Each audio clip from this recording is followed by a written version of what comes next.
All of us reach a point in time where we are depleted and need to somehow find a way to reignite the fire within.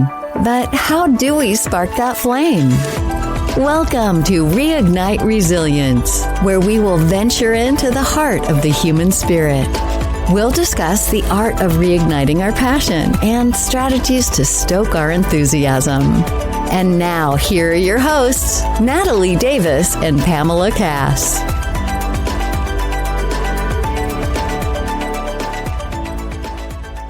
Charles, you talk about like breaking down some of the fundamentals of business, right? Like when people say, oh, well, I've got to focus on marketing and extracting what marketing truly is and what that looks like. What are some of the other misconceptions that these business owners and entrepreneurs typically come to you with that you unfold for them so that they have more clarity and better understanding of their actual organization and companies?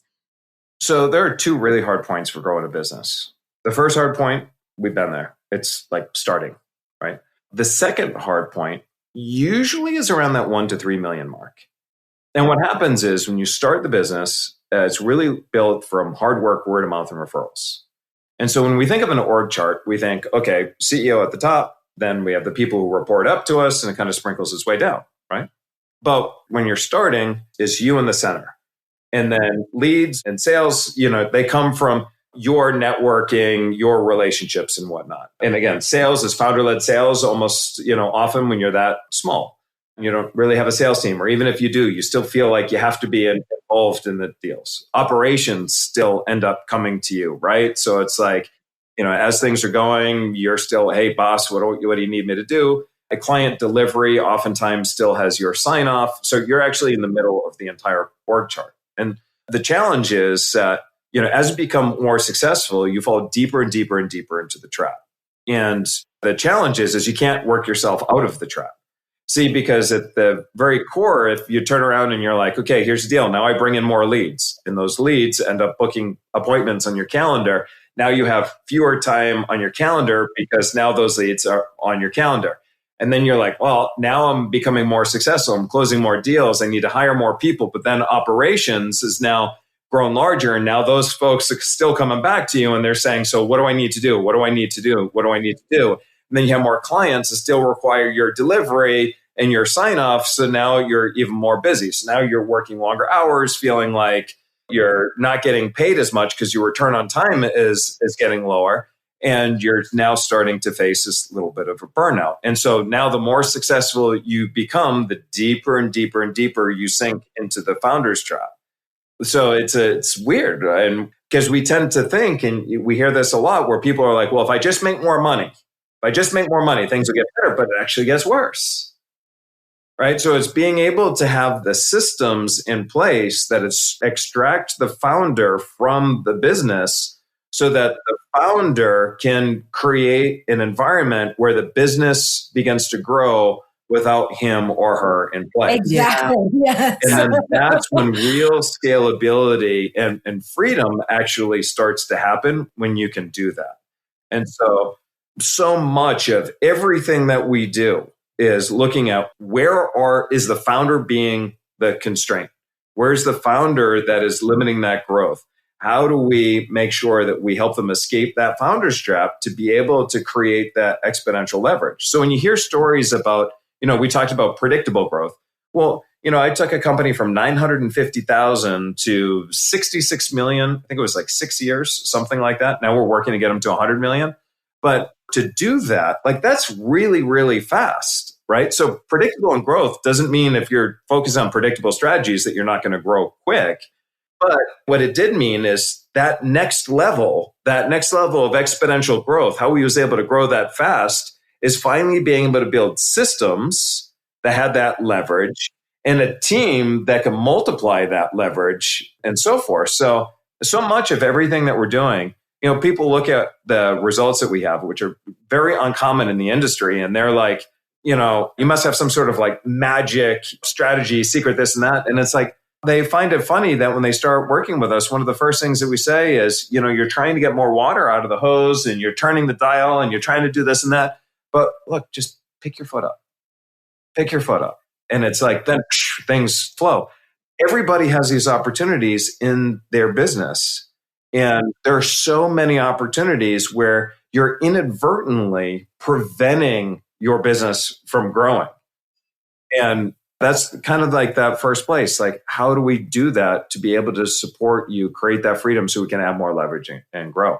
And even a CEO of a $75 million company that I spoke with, not this past Monday, but the Monday before, he found himself still in the founder's trap because he was stifling innovation, right? So it's like we all have it to some degree. But now we have AI, as I mentioned, which is AI is inadvertently disrupted every single business. And people are saying, well, my business is not being disrupted. It's like, absolutely it is. Do you have a website? And it's like, well, yeah. It's like, well, if you look at your organic web traffic in January of 2025, all the way to December of 2025, 60% of your organic traffic has already gone down. And that's because Google started prioritizing AI overviews. So it's giving answers instead of providing the links. And when you understand how that works and what that's doing to the buyer's journey, one of the things that have been mentioned in the media quite a bit is I said the role of the B2B salesperson will no longer exist by the year 2030. And they have all the data and all the proof to back that statement up because the information is there. Buyers are educated. And all that means, by the way, is when I decide to do business with you, I will have already decided before I get on the phone with you, I've already done my research. I would have already decided I want to do business with your company. Now the role of the B2B salesperson changes from being in sales to then saying they're more client experience. So, okay, let's figure out what do you need? Let me draft the proposal and go through the legal and customize as necessary. But they have already decided to do business with you. And we know what that feels like because imagine if you went to buy a car today and you show up on the lot and the salesperson turns around and they're like, all right, let me show you every model that we have. Let me tell you about this and let me tell you about that. You're going to be like, dude, I already know what I want. Exactly. I already know. Yeah. And it can be annoying if they try to sell you something when really you've already made your decision. Yeah. That's what we're seeing moving into the B2B space, regardless of how much money they're investing in. I mean, I think it was McKinsey that said even buying behaviors over, for them, I think it was over $500,000 are happening through rep-free. And I believe it was Forrester that said even $1 million plus purchases are leaning towards rep-free. So like this stuff is already happening. Mm-hmm. Charles, like when you talk about the client experience, that's something that has existed in our industry. We're in the real estate space as well. So we constantly speak and talk about the client experience because once they've connected with you, right, it's they're working with you. And so if you go in that, but then what is the experience that you create for them that they're going to come back and work with you again 7 to 11 years from now when they need to buy or sell or when their children or boss or what have you. If someone is ignoring the fact that they need to have that client experience dialed in, and they're ignoring the fact that AI is entering into their space, what does that future look like for that B2B business? Well, first of all, when you talk about retaining a client, right, even for future, so there's a real formula there. It's relationship plus results equals retention, right? So you just focus in on the relationship part, which is great. And then obviously, you deliver great results, which is great, and you keep that on. But, too many people are like, as long as I deliver results, they're going to come back. But then if you don't have a relationship, that's transactional. Yeah. Right. So relationship with results, equals that retention. So that's the one side of it. But then the other part of it is how AI is interrupting the buyer's journey. And to make a long story short, AI is fighting for relevance. When I say AI is fighting for relevance, here's what it means. Let's just say a real estate agent, just for simple sake. Let's say I'm looking for a real estate agent. And so I go, okay, best real estate agent in Jupiter, Florida, right? So if it turned around and said, go hire Joe Nobody, and I hired Joe Nobody and I had a terrible experience, what do you think the odds are of me going back to AI and asking for a recommendation are? Yeah, you're not going to do it. And so all the LLMs out there, the AI tools, understand this. And what I'm going to share with you, I spoke to somebody at OpenAI and they backed up everything that I'm saying because this is what's going on. AI is creating an expert profile on you as an individual and on your company. So it's both expert profile. Here's what it means. To feed that expert profile, it's turning around and it's taking content from LinkedIn, from YouTube, any transcripts, your podcasts, and the content inside of the podcast, any podcast that you're host or speaking in, any PR that you brought in, Reddit and Quora, I don't know why. Third-party testimonials, not the testimonials per se on your website. They expect you to say great things. Third-party testimonials.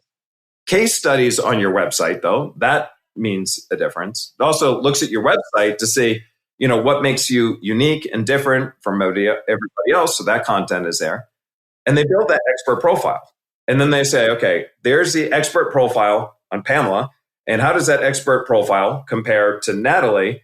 And how does that expert profile compare to everybody else that, all your competitors? So now let's pretend for a minute that you have a 10 out of 10 expert profile. It's perfect. It's dialed in. You've rocked it. Now, let's say I'm sitting there and let's say that AI automatically knows that I have a home of a certain value and that I'm interested in waterfront properties. So then AI is going to turn around and say, okay, you have an expert profile that is a 10 out of 10 for, maybe it's more general. I'm just making this stuff up, right? Let's say it's more general. But they can say, okay, well, knowing everything that I already know about Charlie, this is what his home is and this is what he's looking for. And there's somebody else who maybe is an 8 out of 10. So maybe doesn't have as strong of an expert profile, but they're specialists. And so AI goes, well, if they're specialists, usually specialists end up driving a better outcome. So we're going to show the specialist content to Charlie, and we're going to see if that makes the most sense. And then take you down that way. But here's what a lot of people don't understand. I've been taking a number of our clients into the future because there's some, tools available that we can show them what's actually going on.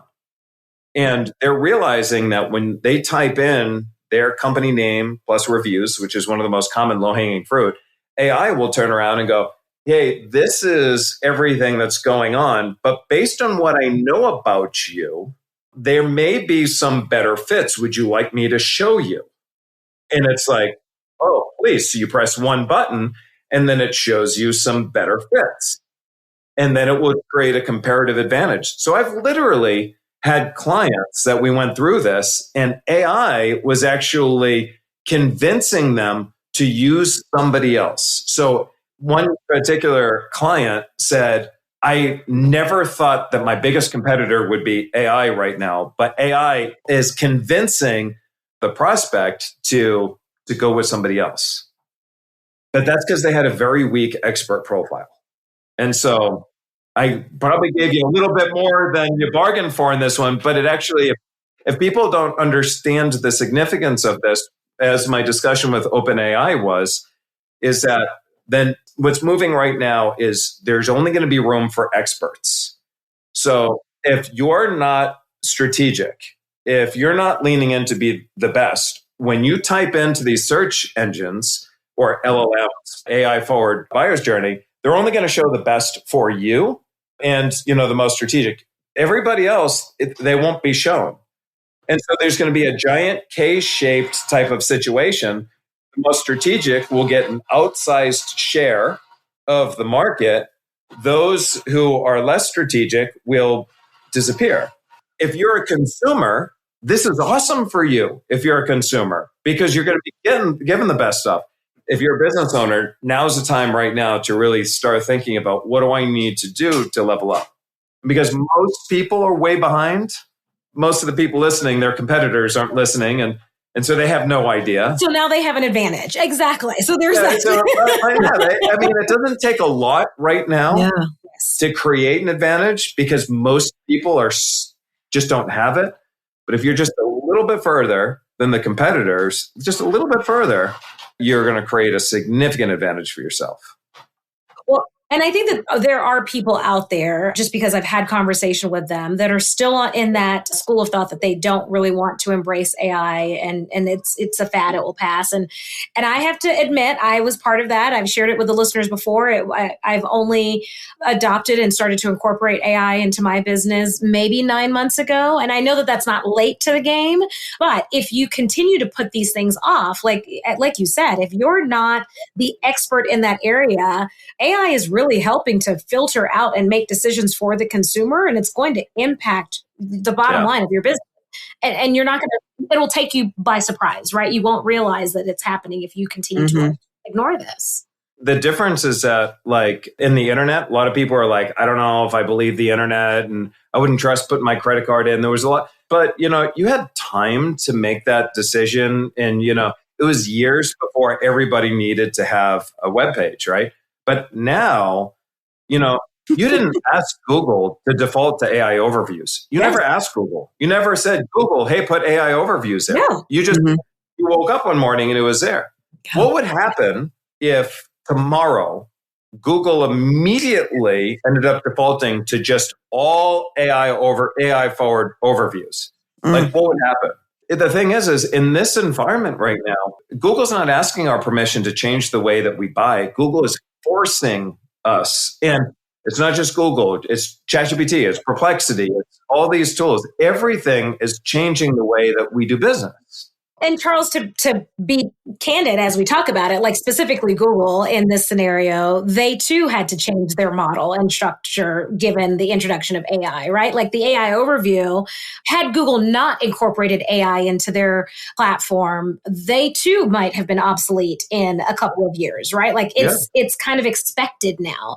And so what we've seen, like with Google responding and incorporating AI into their search algorithm, I think it's just a message to everyone that in some way, shape, or form, it has to become part of your business model. I don't know how.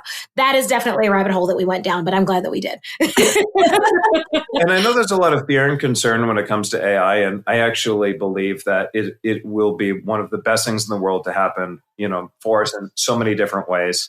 And it opens the doors to a lot. It's going to force people to increase what they do, to add more purpose into what they do. Right. So I spoke to a gentleman who runs a $50 million website development company. And I said, are you concerned about AI and the way it disrupts your business? And he goes, no, not at all. And I said, because, anybody can build a website. I want to hear his thinking, right? Like anybody can build a website right now with AI. One prompt, boom, website done. And he goes, yeah. He goes, but I'm not in the business of building websites. So what are you in the business of? Solving problems. And I know how to solve the problem that our websites solve. So we're just narrowly focusing in on the problems that we're solving. We just so happen to do that through a website. And, that's why Jensen Huang, the CEO of NVIDIA, talked about, radiologists. Very early on, they're like, radiologists are going to go out of business because a AI can read a radiology report significantly better, more accurate than a radiologist. And that's fact. I'm not making that stuff up. That part is fact, right?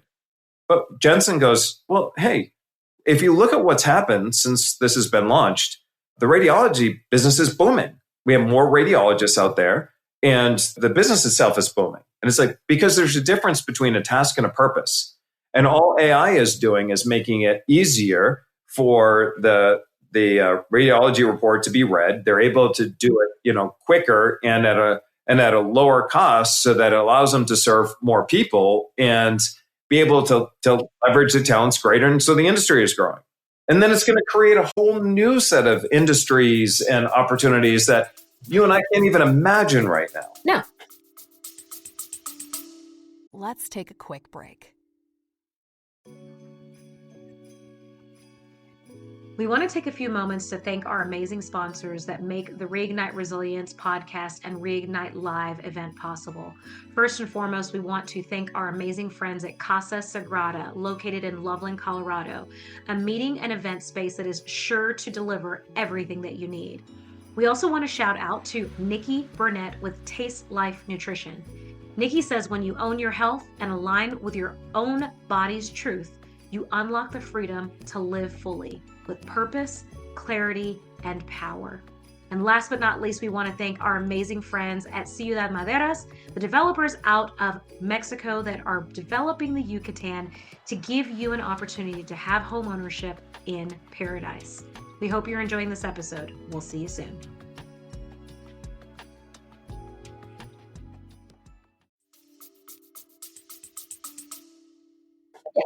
We can't see that far because we don't know how this is going to continue to progress and expand and grow. The impact that it'll have 10 years from now. Yes.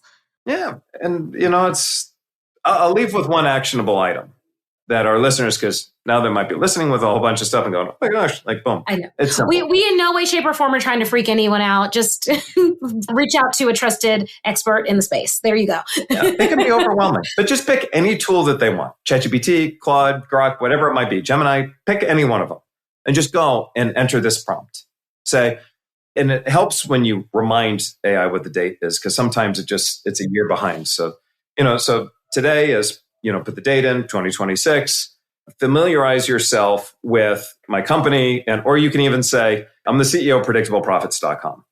Please visit my website and familiarize yourself with my company, the industry, the competitors, and my target market. In what ways will my company be disrupted by AI in the next 5 years? And it will turn around and it will share all the different ways in which it will be disrupted. Then go back and say, what skills and abilities do I need to develop in order to remain relevant, either in that time frame or shorten the time frame, even in the next 12 months? And AI is great. It'll tell you how to compete against itself.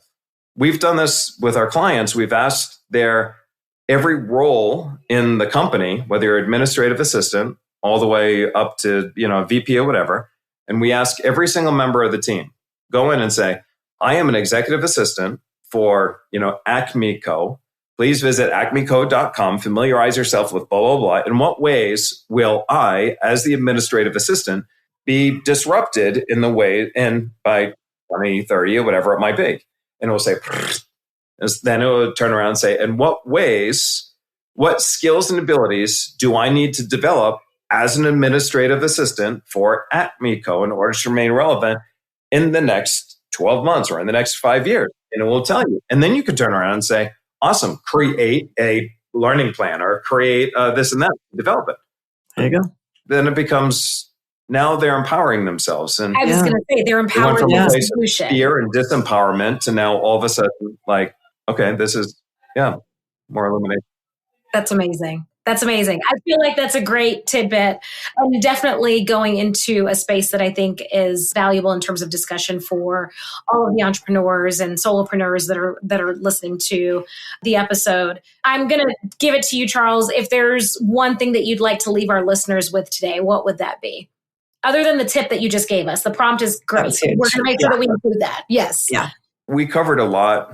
I would just say, when faced with a challenge, before reacting, take a step back and really ask yourself, how could this be the best thing in the world to happen for me right now? And when faced with a challenge and you're leading a team, go back to your team and ask your team, how could this be the best thing in the world to happen for us right now? Mm-hmm. Working with clients and they're faced with a challenge, take a minute to pause, center the conversation. How could this be the best thing in the world to happen for you right now? Yeah. As you begin to change the paradigm from this is bad to this is good, opportunities will begin to present yourself, and you take yourself from a place of being emotionally unproductive and what's known as shadow behavior, where just nothing ends up really happening, to then this place of productivity and innovation where you can continue to move things forward in the direction that you need to go. So I would say that in and of itself can radically change culture and business. And we're facing a lot of uncertainty right now. And you can create a little more of that uncertainty by keeping that focus on the end goal. I think that's amazing. It's not happening to us, it's happening for us. And what's the benefit? What's the greatest thing on why that's happening? I think that's fabulous. Thank you so much, Charles. We have a few moments. I'd love to hear what else is on the horizon for you personally or for the business or new businesses, I guess, since you're constantly forming new ones. I think I'm going to stay, focused on my core three right now. I mean, honestly, there's a lot of really cool things happening with the business, and we're always trying to find ways to help our clients implement and execute. I mean, we built bots for our clients in order to help them to execute and implement that much faster and have more accurate information. And so that's been really, really exciting. And our clients are really our clients are really getting some phenomenal results. So I'm really proud of that. Founders Fuel we continue to hear more success stories, which are great. And, all in all, I'd say the businesses are going really great. But my gut response, as soon as you said that, it comes down to my family.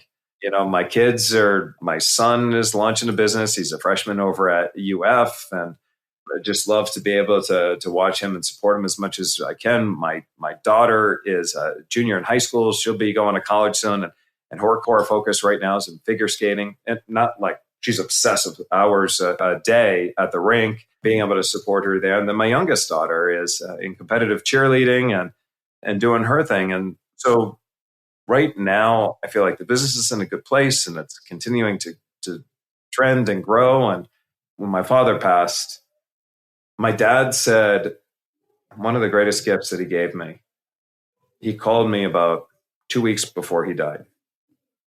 And he said, if you know of anything that will extend my life, I don't care how much it costs or where in the world it is, I will give away everything I have.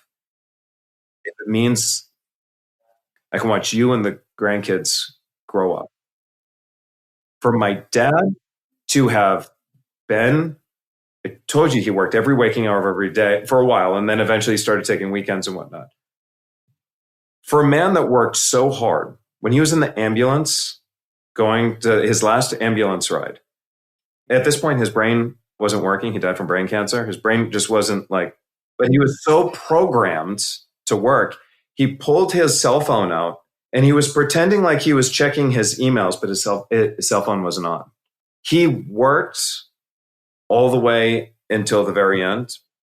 But when he gave me that phone call and said everything that he's ever worked on, his whole life, to give it away, to live more, the reason why that was such a gift is because while I'm doing some great things in the companies and whatnot, and I love it, none of that pales in comparison to the time that I get to spend with my family. And so, whatever I can do to continue to help them live out their dreams and give them more of what they want and, everything. That's what I do. And that's what makes me happy. So, yeah, that's my focus. I love that. It's a great place to be. And it goes by so quickly, Charles. I actually, before getting on to record our podcast today, my youngest daughter just sent me graduation day for college that's happening in the next couple of months. So to be in that space and watching her graduate from college, it goes by quickly. So being present, not those moments to be present. We become the shoulders for our children to stand on. And it's just a matter of how high can we stand so that they can reach even higher. Yeah. Beautiful. I love it. Oh my gosh. Thank you for sharing your knowledge, your insight, your beautiful brain with us today and with all of our listeners. We really appreciate it. We will make sure that we drop your contact information in our show notes as well so that our listeners can reach out to you if they themselves and their companies and organizations would be in alignment with the work that you and your team are doing. Thank you, Charles. We really appreciate it. Thanks for joining us. Together we're better. And amazing. Yes, absolutely. And you all don't forget, you can head on over to Reignite Resilience to learn more about us. Find us on Facebook, Instagram, and YouTube. Share these episodes with friends. We'd love to hear from you. Until next time, we'll see y'all soon. Bye, everyone. Thank you for joining us today on the Reignite Resilience podcast. We hope you had some aha moments and learned a few new real-life ideas to fuel the flames of passion. Please subscribe on your favorite streaming platform, like or download your favorite episodes, and of course, share with your friends and family. We look forward to seeing you again next time on Reignite Resilience.